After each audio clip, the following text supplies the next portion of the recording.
this is where I want to go into, even some families in the Bible that they were pretty messed up and screwed up, pretty messed up, and there were a lot of brokenness as well. To kind of just go down a list. So our first parents, Adam and Eve, right? If you never heard the story of Adam and Eve, they were the first people that God created, and that's where sin originates from, because they were the first to disobey God.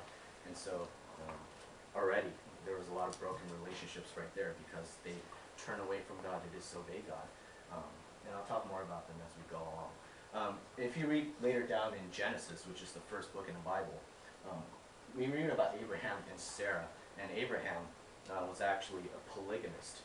And what a polygamist is he had multiple wives. And the situation was that it wasn't for pleasure, but it was actually more out of necessity, because back in those days, there used to be a lot of wars.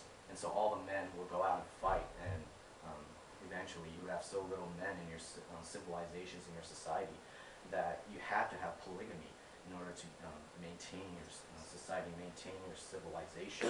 And so Abraham was such a man with Sarah, and Abraham was a polygamist, so he had multiple wives. And so, gosh, I mean, just from what I hear, one wife is already quite a bit of work. I mean, just imagine more. At least from what I hear. Not from personal experience, at least from what I hear.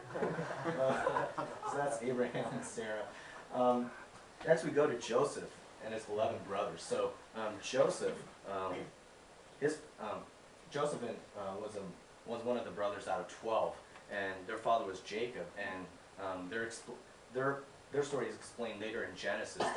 Towards the end, Genesis is about 50 chapters, and I'd say about 40 chapters, somewhere around there. That's where Jacob is, or Joseph is. But what happened with Joseph was that he was the favorite child among 12 brothers.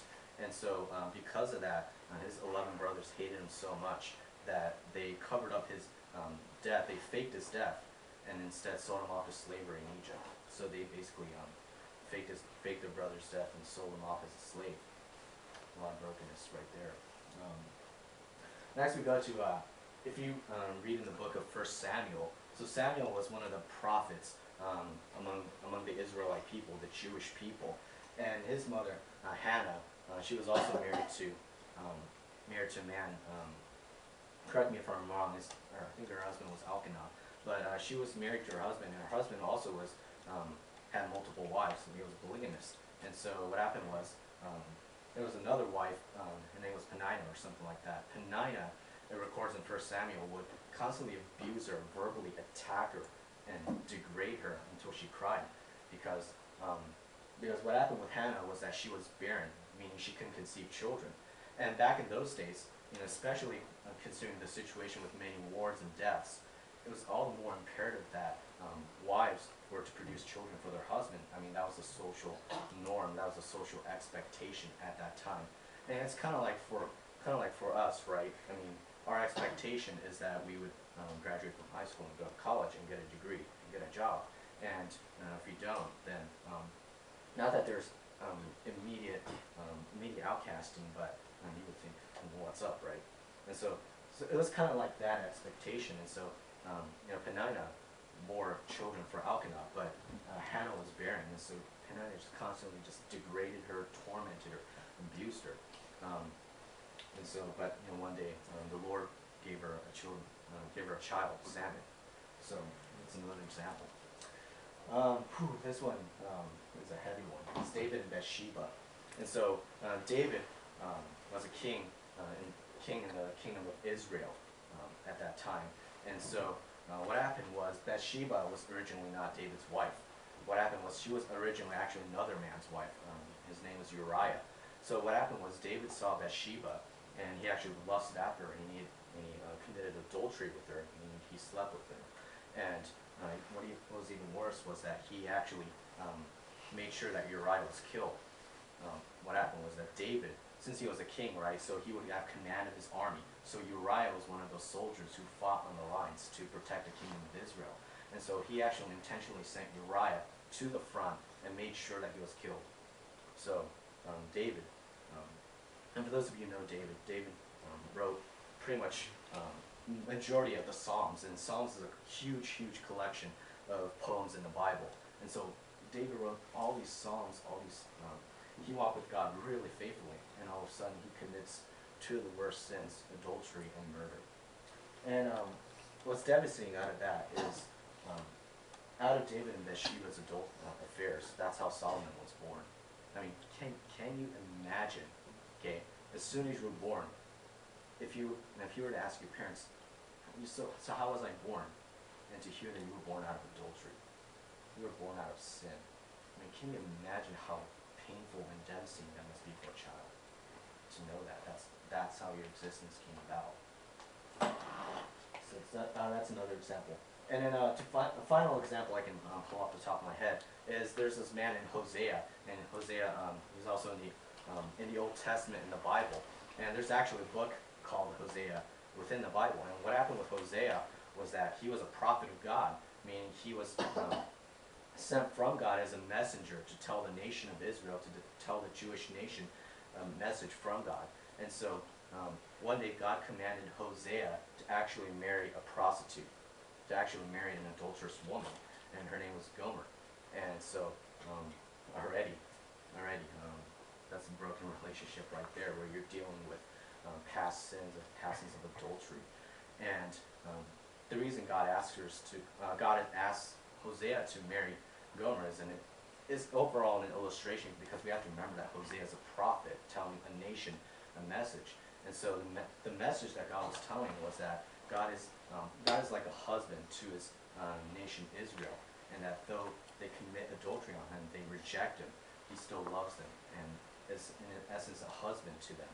And so, but yeah, so even in the Bible, gosh, there's just so much messed up and broken relationships. So this is nothing new, absolutely nothing new. And you know, you're definitely not the only one. But the key thing I want to tell you guys, out of all this mess, all this brokenness, is this was never, ever, ever in God's plan. God never intended to create the world and make it like this. I want you guys to know that this hurts God major as well, a lot. And this was never what God intended. Next slide, please. And so this was God's initial plan. And to talk about God and all this stuff, I have to go straight back to the very beginning of Genesis. And so bear with me. So this is God's initial plan, okay, with people. It is one, we are people, okay, all people, Christian or non-Christian. It says in the Bible that we are uniquely made in the image of God. And what that means is that we are uniquely made, is that we're the only creation out of all other creation. Okay, because it says that God created everything. Okay, we see all the billions and billions and billions of galaxies, all these planets, all these, gosh, everything we see, our land, our sea, our mountain, creatures, all creatures that you see, God created them all. But the unique thing about us as people is that we are uniquely made in the image of God. And what that means is that we essentially display God to the rest of creation. Okay? And to one, display all his emotions. And you know how we feel all these ranges of emotions, that we feel angry, we feel sadness, we feel joy, we feel happiness, we feel frustration. We feel all these things. And these are attributes of God. God does get angry. Okay? When there's injustice going on, God does get angry. God is joyful. God is happy. God does get frustrated. God does get sad.